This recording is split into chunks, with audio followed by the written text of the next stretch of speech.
Hi friends, and welcome back to the Control Engineering Geek. Throughout this video we are going to learn how to model electric circuits using an example. So what are the basic components of an electric circuit? First we have the capacitor. Capacitor, as we know, is a device used to store electric charge.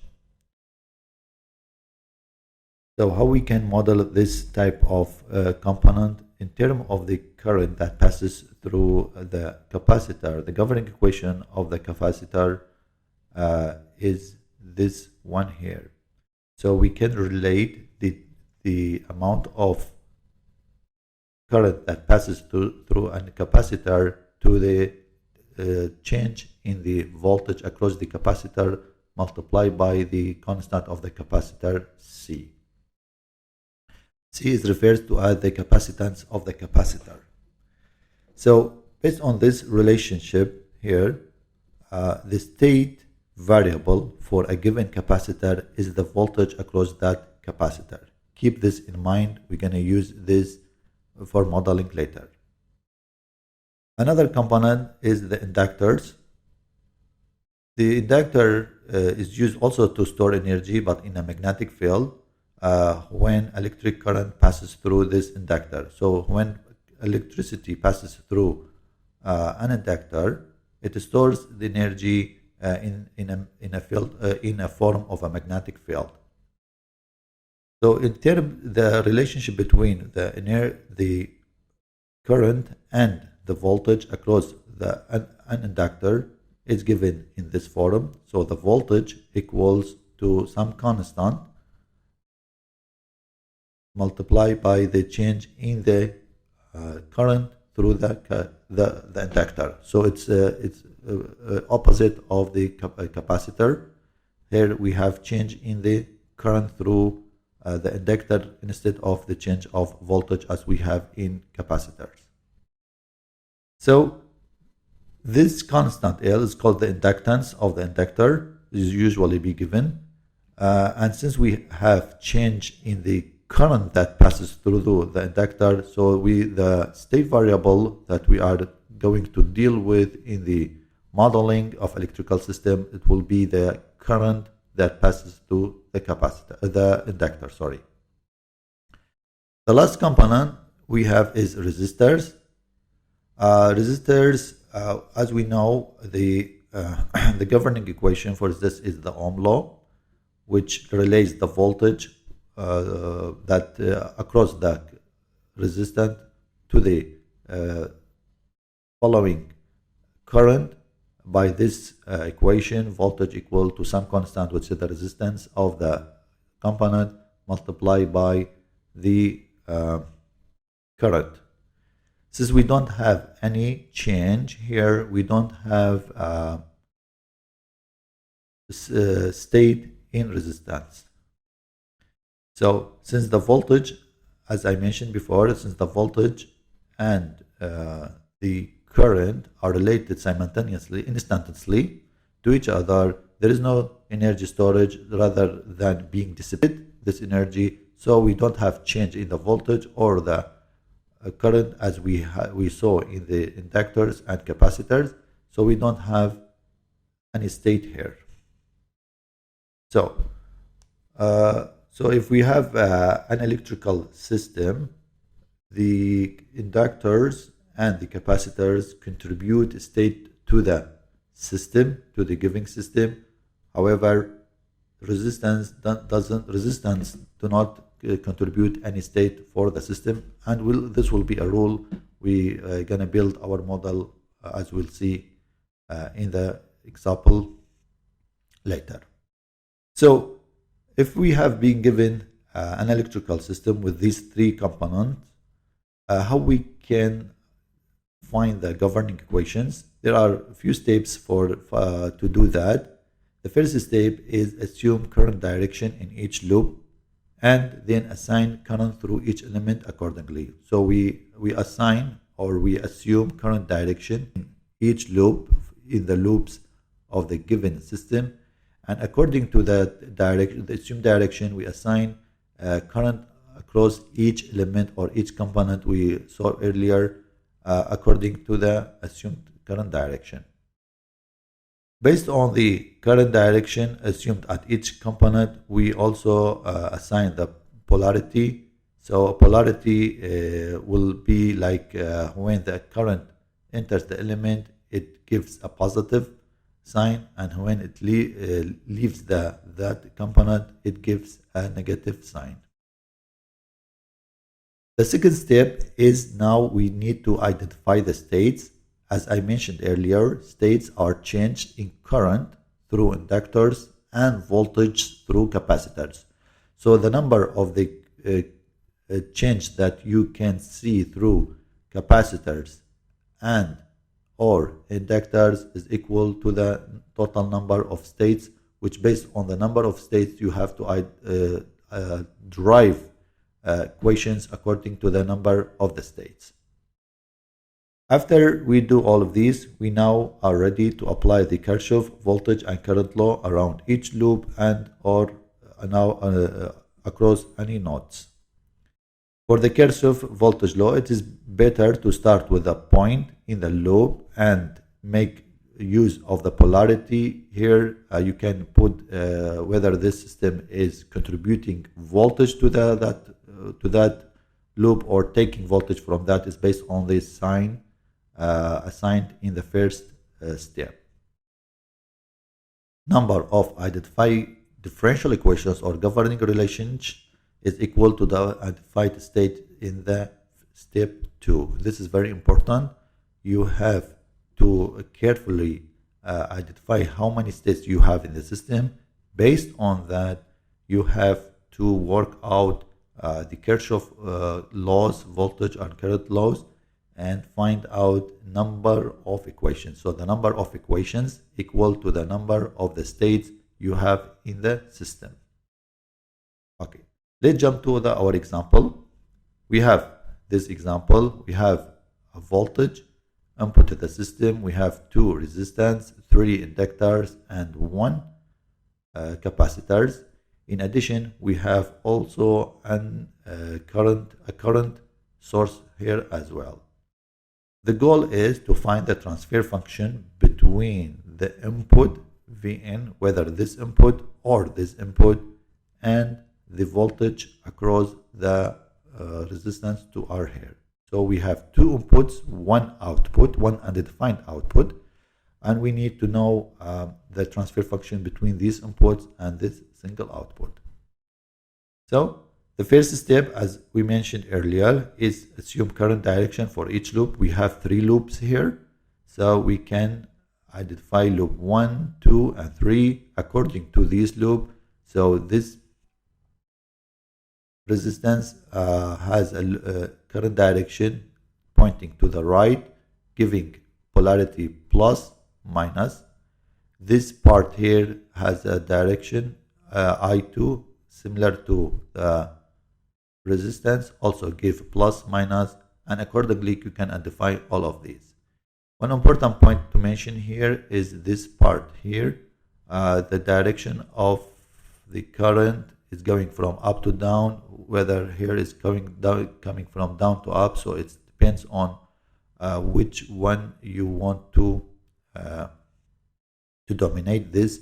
So I will take to be this part here, and you can take this part as well. You can make it from down to top and change the polarity accordingly.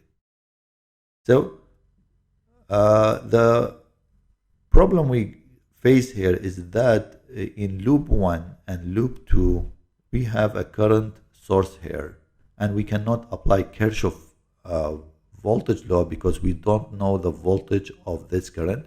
So to solve this problem, we just replace the 2 loops with 1 single loop that goes around the bigger loop here and avoids the using of the current source for our system. Okay. States. This is the second important point here. How many states we have here? We have 1, 2, 3, 4. We have 3 inductors and 1 capacitor. but then the current through this inductor here is the first our first state.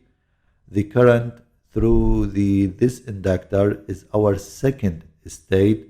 However, it is the same current that passes through this resistance and this inductor here, so it will be one state here, okay, because the current is same, so which is the same current that passed through the resistance to R and inductor L, and we have a voltage changes in the capacitor here. So basically we have three states, I2, I4, and V sub C in this capacitor.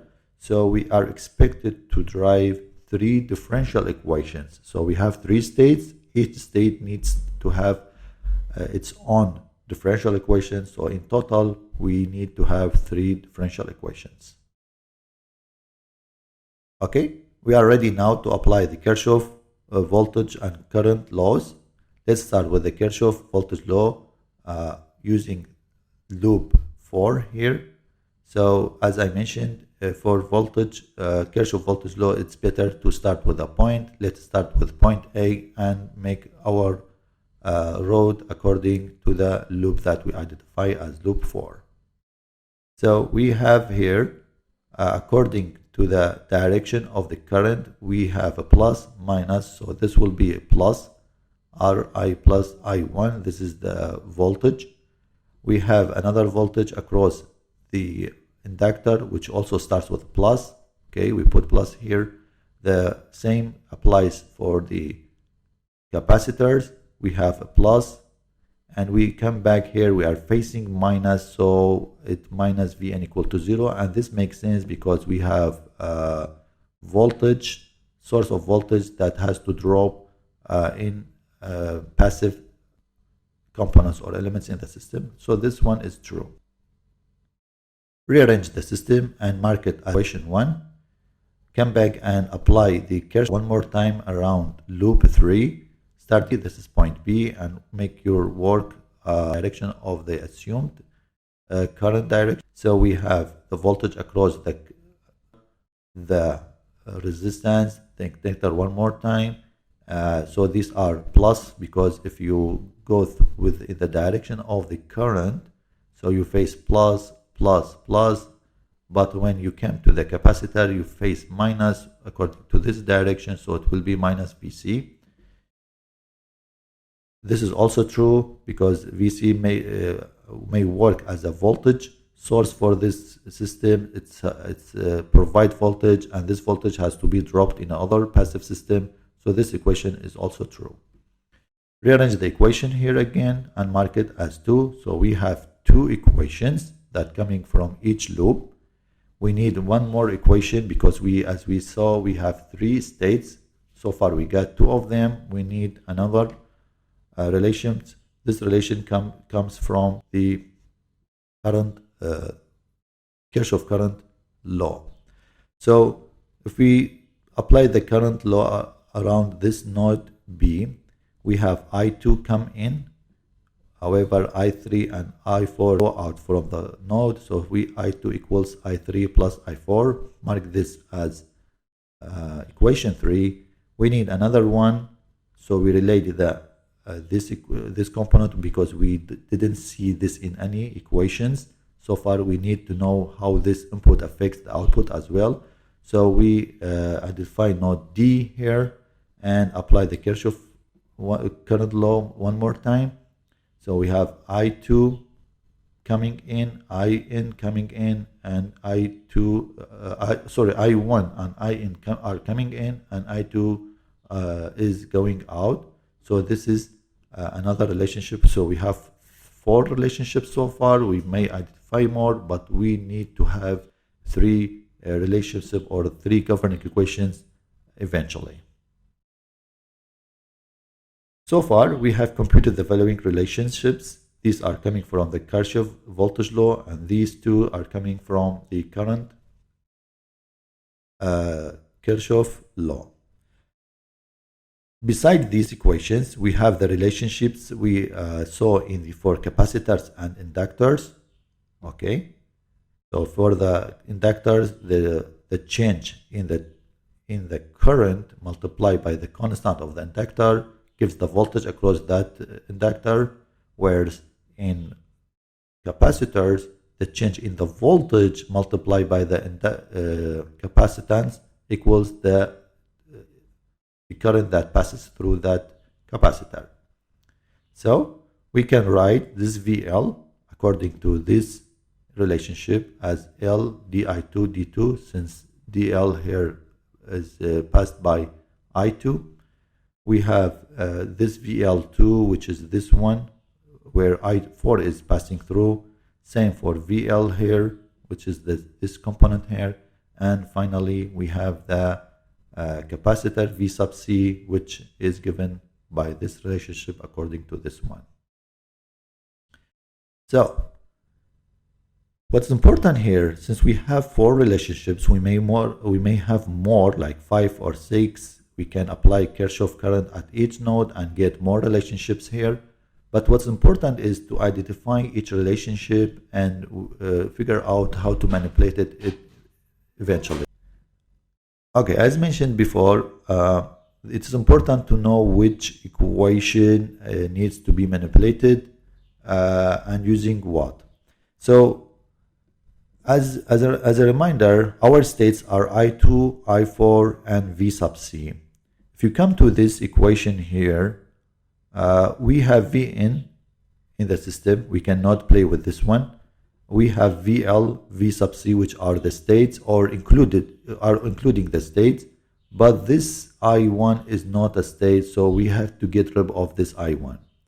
We come to second equation here. V sub C has states in it. Okay, V sub C here has the dV sub C, dV sub C. I4 is a state.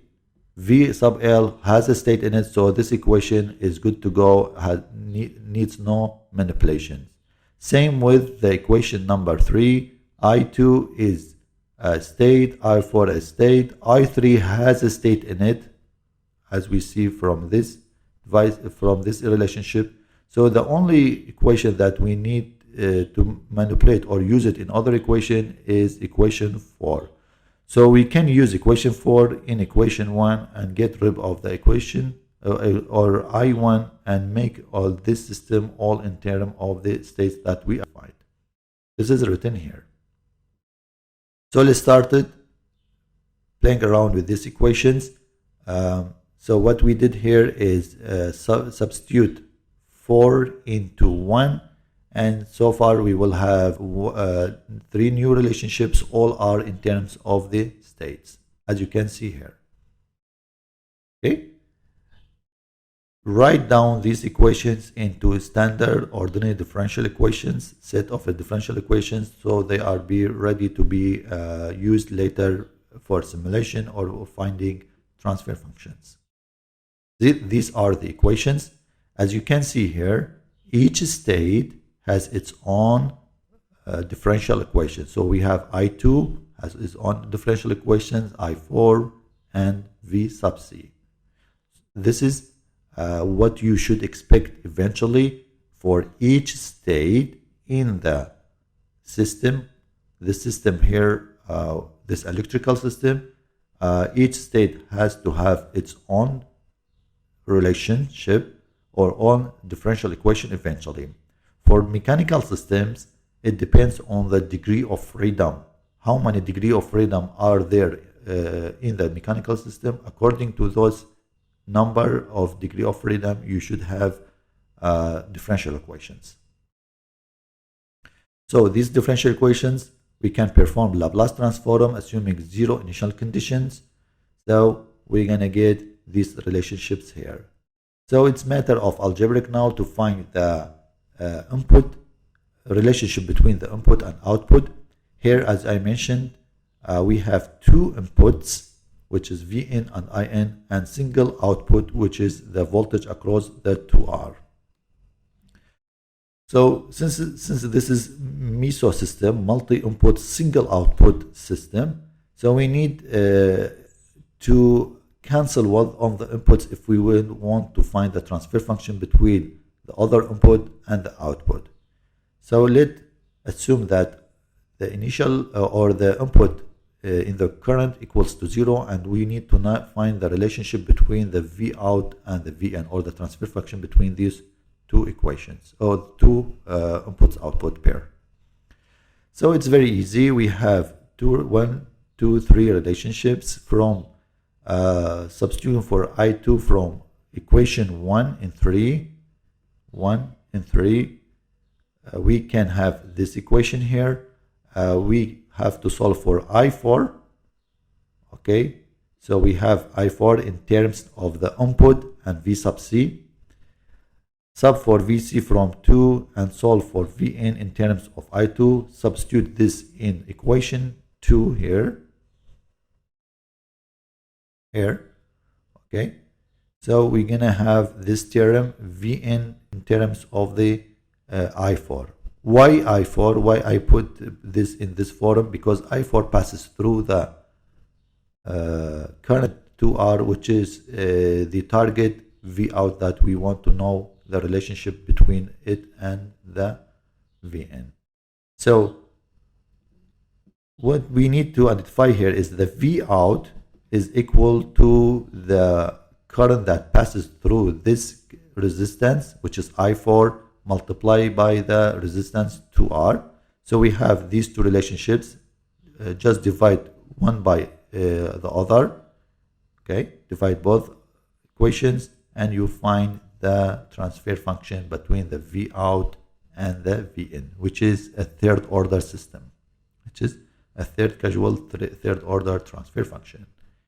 You can do the same to find the relationship between the input current and the V out by assuming Vn is equal to 0 and find that transfer function, which I leave it as a homework for you.